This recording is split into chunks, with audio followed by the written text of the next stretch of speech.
As always, I have the greatest spicy cringe video for you guys in just a second. I wasn't going to cover this video originally because it has been done to death already, but every single day there's a new video coming out, so I gotta cover it. Before we go into the clips, let me give you a little bit of background. Twitch had recently announced that there's a new trust and safety team. The safety team is mostly made up of Twitch streamers and a few other people who are not related to the platform at all. The one that stuck out the most out of the Trust and Safety Council is FerociouslySteph. Compared to the other streamers on the list, she is the least popular one, getting mostly 2-digit concurrent viewer numbers, which makes her an odd pick for the council. Let's read her description and you'll understand why they picked her. Steph has been a full-time streamer since her debut, playing competitive collegiate Heroes of the Storm in 2016. She was one of the first transgender streamers to ever be partnered on Twitch, and the first to bring a transgender pride flag emote to the platform. Her fight for inclusivity includes creating a competitive team composed entirely of marginalized gamers and vehemently opposing non-inclusive mechanics such as voice chat. The things that really sticks out of this statement is that none of those things are an accomplishment. Heroes of the Storm is a very obscure small MOBA game, and apparently Steph lied about being competitive in the game anyway. Saying she was the first to bring a trans pride flag emoji is not an accomplishment at all. All you have to do is submit an emoji once you are partnered with Twitch, and then they only need to approve it. Is Twitch actually saying that they rejected all the pride flags that have been submitted to them up until she came? Let's play the clips and then we will talk about it. The only way to have a level playing field at the highest level of play is to have is to not have voice chat, to not have people give up their linguistic profiles. I mean, and maybe you think, you know, if you are a competitive gamer, which a lot of people have been like, Steph, you clearly know nothing about competitive play. Well, competition, by the way, y'all, competition requires you to get every advantage possible. To become the top 0.01% in any video game, you have to squeeze every amount of advantage you can possibly get.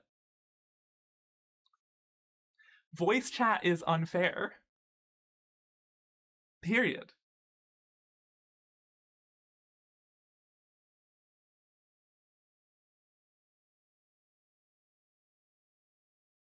Are valid. Yeah, cis people are valid. You can be cis. You can be white.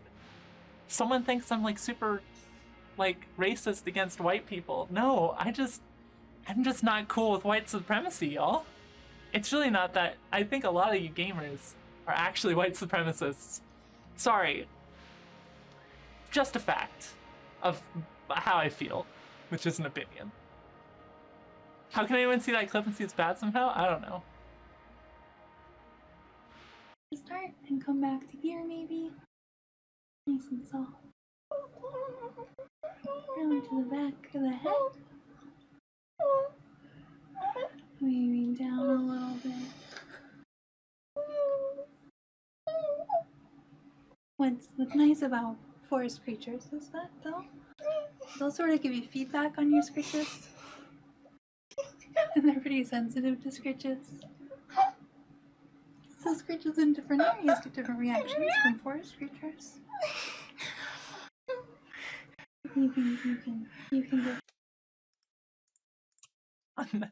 I said a lot of people with cis white male sounding voices are here telling me that voice chat isn't a problem, and that is a fact. Y'all have voices that aren't marginalized coming in and saying, just mute, it's not an issue. Everyone faces harassment. I've heard it all. You're just repeating my like a year ago. I've been through this all. So, but I'm hanging in there, and I'm not going anywhere. I have power. They can't take it away from me. And honestly, you know, there are some people that should be afraid of me, and that they are, because I represent moderation and diversity, and I'm gonna come for hurtful, harmful people. If you're a really shitty person, I'm gonna stand up against you. Period. And Twitch is endorsing me to do that, so. The argument of voice chat being unfair is really stupid.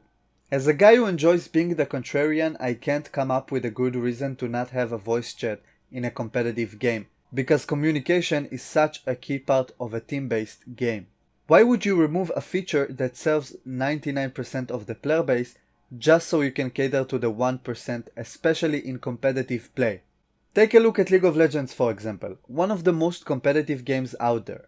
The worst aspect of the game in the eyes of many is that it doesn't have a voice chat. Instead, you have to type out the things you want to say or ping, which is suboptimal at best. If you don't like voice chat, just mute it. It's that easy. If you can't deal with a competitive environment, then go play casual. The second clip is just wow.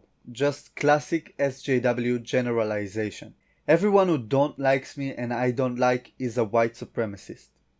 This is a website that was mostly focused on gaming and previously banned any non-gaming content until they included the just chatting section of the website. Imagine having a council member that demonizes a large part of your community like that.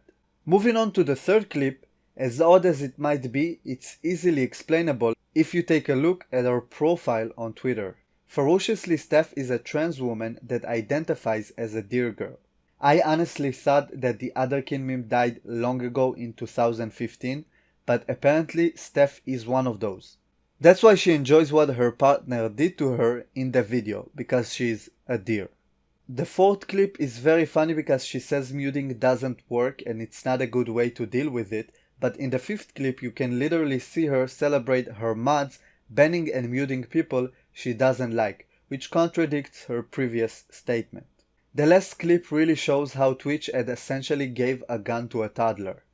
I don't think that the council will have much power other than a more direct contact with Twitch, but I think that they gave a gun to a toddler in a sense that it backfires on them really bad right now and it will alienate a lot of people from Twitch, unless they choose to get rid of her, and once they do that, the very vocal crowd that supports her behavior would bring bad PR for Twitch. Honestly, they deserve it. They went for the fake corporate diversity and they literally scraped the bottom of the barrel in terms of views and engagement because prior to the council announcement, Steph was very unknown and she had pulled less than 100 viewers for the most part. I'm sure they have way more popular streamers who could fill the quota, and I hope that Twitch pays for this lazy attempt at virtue signaling. They literally picked the caricature SJW to represent a marginalized group. They have done way more damage than good for the trans community, and I hope that the trans activists can see this and point it out too. What do you guys think about the whole situation? Leave it in the comments below. Make sure to drop a like on this video, also subscribe to the channel and turn on the notification bell so you won't miss any of the future videos. Thank you guys for watching, see you in the next one.